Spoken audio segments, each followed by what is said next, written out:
Assalamualaikum warahmatullahi wabarakatuh.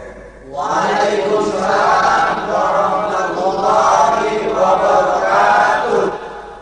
Bismillahirrahmanirrahim. Alhamdulillahi rabbil alamin. Wal aqibatu lil muttaqin wala udwana illa 'alal zalimin. Wassalatu wassalamu ala ashrafil anbiya'i wal mursalin Sayyidina wa maulana Muhammadin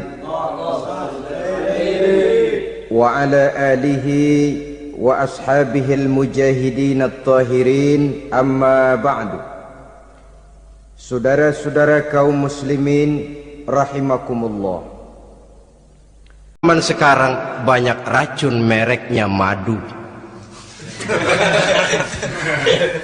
Kita terpedaya, kita terpesona, kita terpukau oleh racun yang bermerek madu ini. Kita minum dia yang akibatnya rawan di dalam kehidupan kita.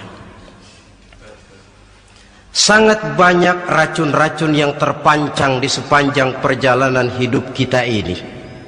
Dan dua di antara racun kehidupan itu akan kita bicarakan pada pertemuan kali ini, yakni arak dan judi, minuman keras dan judi.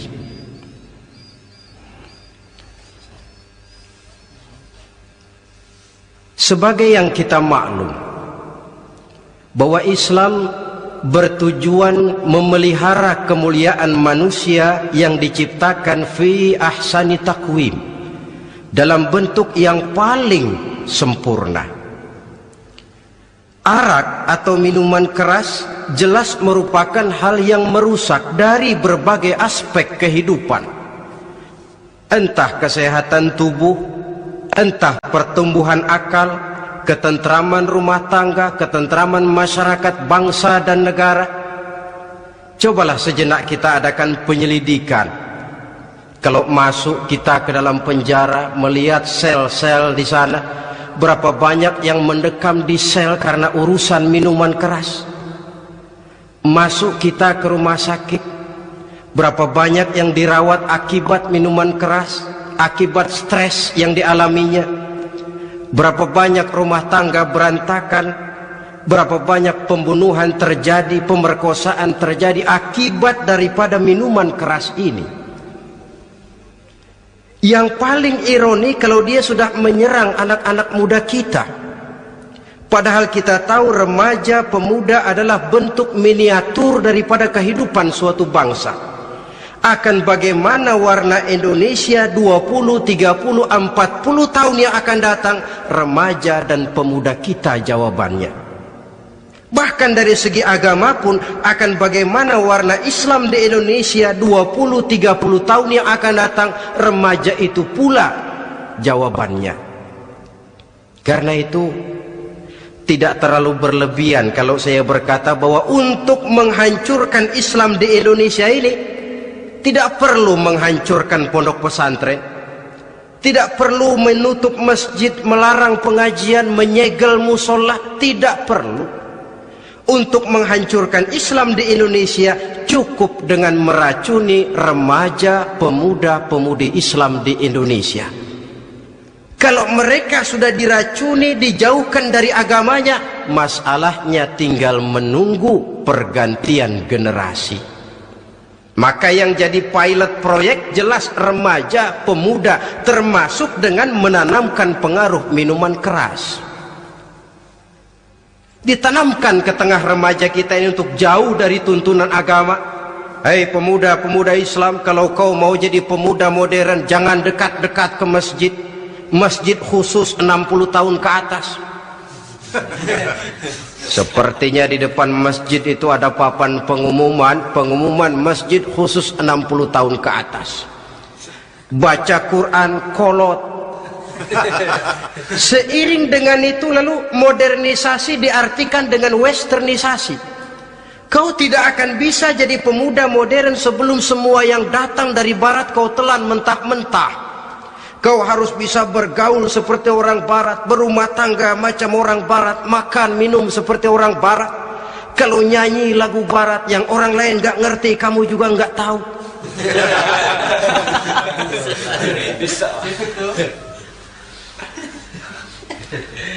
Anutlah itu free love, yang pada gilirannya akan mengarah kepada free sex alias sammenleven.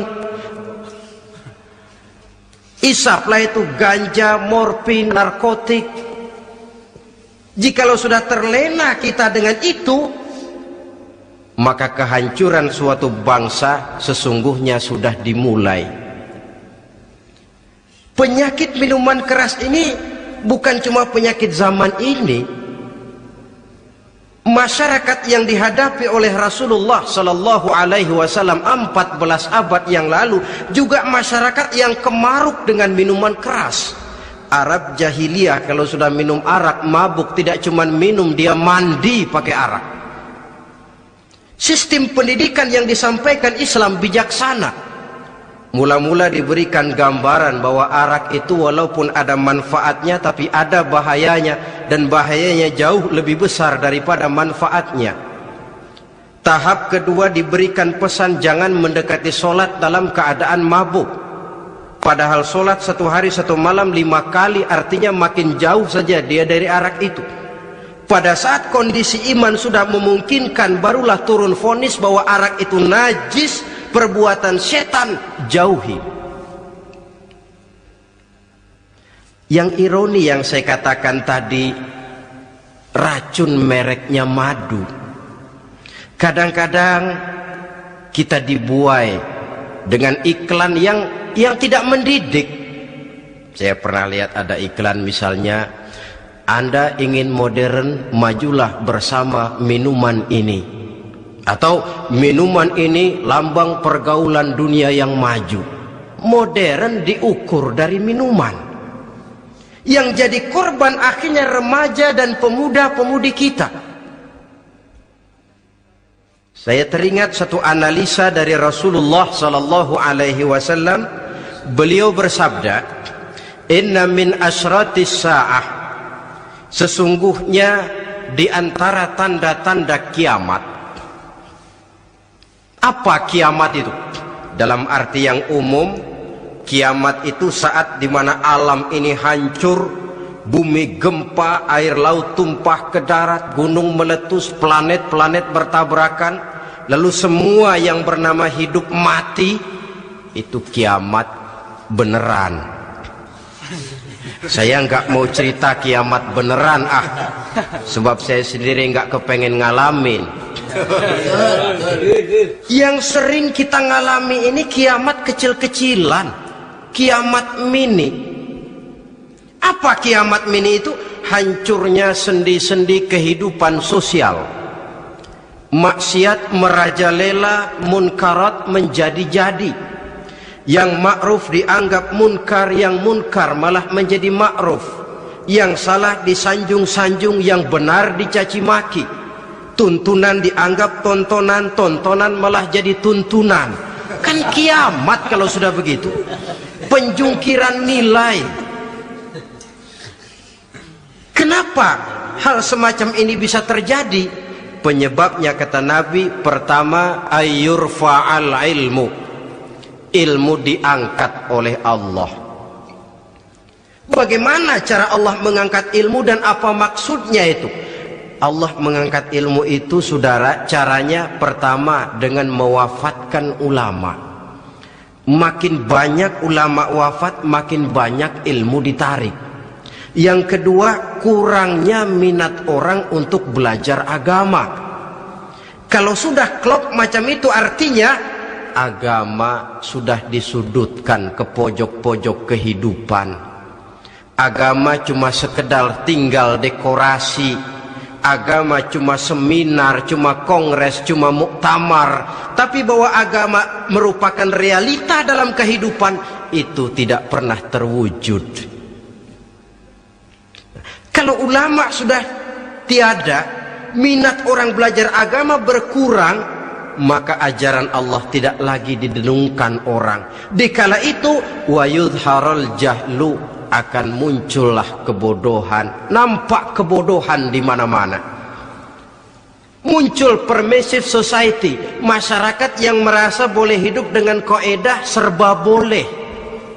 Tidak ada halal, tidak ada haram, tidak ada hak, tidak ada batil, semuanya serba boleh. Kalau sudah begitu kondisi masyarakat, terjadilah apa yang dianalisa oleh Nabi dikala itu, wayab suazina, zina dikerjakan berterang-terangan. Orang sudah tidak punya malu, hidupnya sudah pakai prinsip punya kuping, kuping kebo, punya muka, muka tembok, punya kulit, kulit badak.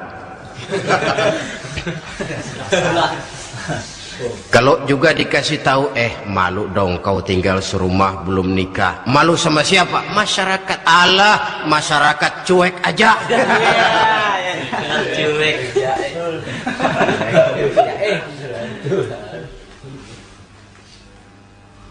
Bukankah realita kalau kita ikuti surat-surat kabar, berapa banyak sudah gadis-gadis bergelimpangan jadi korban, berapa banyak bayi-bayi yang lahir ke alam ini tanpa harus tahu kemana dia mesti manggil bapak, yang akhirnya mengalami keterakhisan, dimasukkan ke dalam kantong plastik, dibuang ke tempat sampah. Kalau itu sudah terwujud, muncul efek negatif yang kedua, wa yushrabal khamr, arak, minuman keras jadi kebanggaan. Anak muda belum nyohor kalau belum bisa mabuk. Yang enggak mabuk dianggap kolot, kampungan loh. Bikin malu baru kena segelas saja udah miring, cengeng. Temen kita no hebat sampai nyungsep di got. Yang nyungsep hebat. Ya, kalau cuma yang hancur kehidupan pribadi. Tapi kalau sudah menyangkut masa depan, yang berarti masa depan suatu generasi adalah merupakan masa depan daripada suatu bangsa.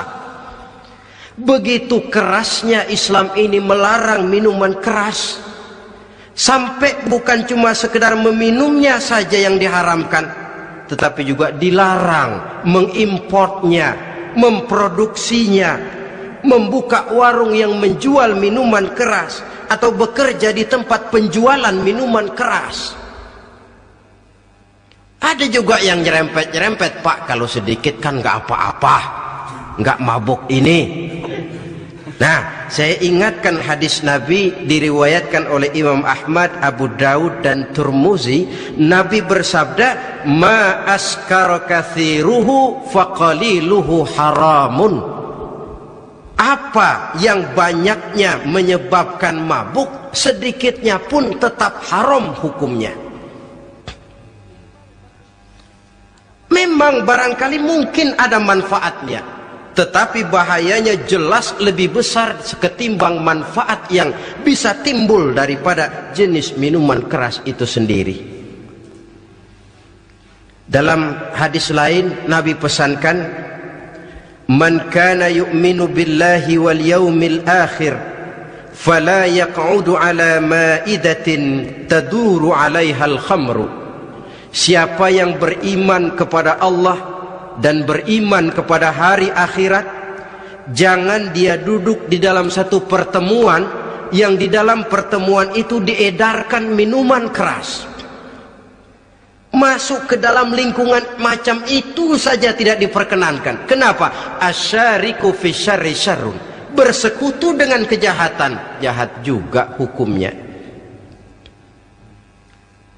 Semalam kamu mabuk ya? Enggak, temen, saya cuma ngebeliin aja kok.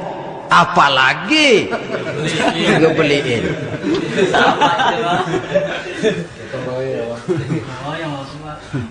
Sebab apa? Dalam keadaan mabuk, orang tidak lagi bisa berpikir secara logik. Daya kontrol hilang, artinya perbuatan sudah tidak terkontrol lagi. Yang pertama. Yang kedua, IQ tidak akan tumbuh dan berkembang secara normal seperti yang kita harapkan. Yang ketiga, harga diri akan runtuh hancur di tengah masyarakat. Bayangkan kalau tengah malam kita digotong orang, diantar ke rumah kita. dengan kondisi